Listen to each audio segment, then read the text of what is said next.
Hi guys, I'm working on a 2009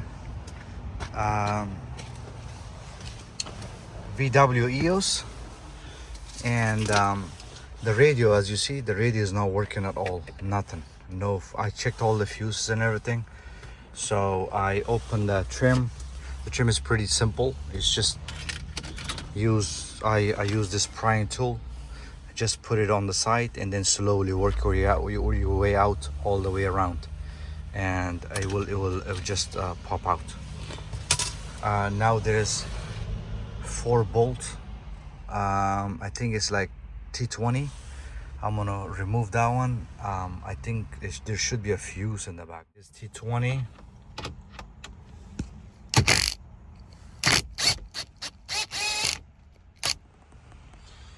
As you see, there is a fuse over there.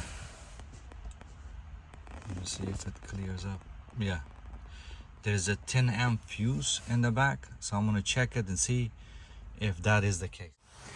You have to remove this connector in order to get better access to the fuse.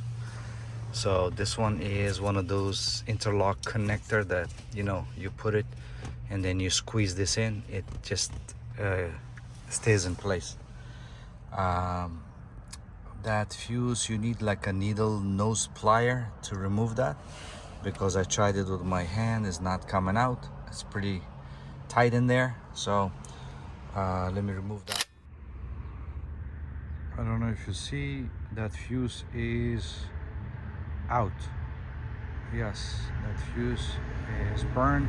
So I'm gonna go ahead and replace this with the same fuse. All right, so I just replaced the fuse. I didn't have the 10 amp, I put 15 amp, so hopefully it doesn't do any damage.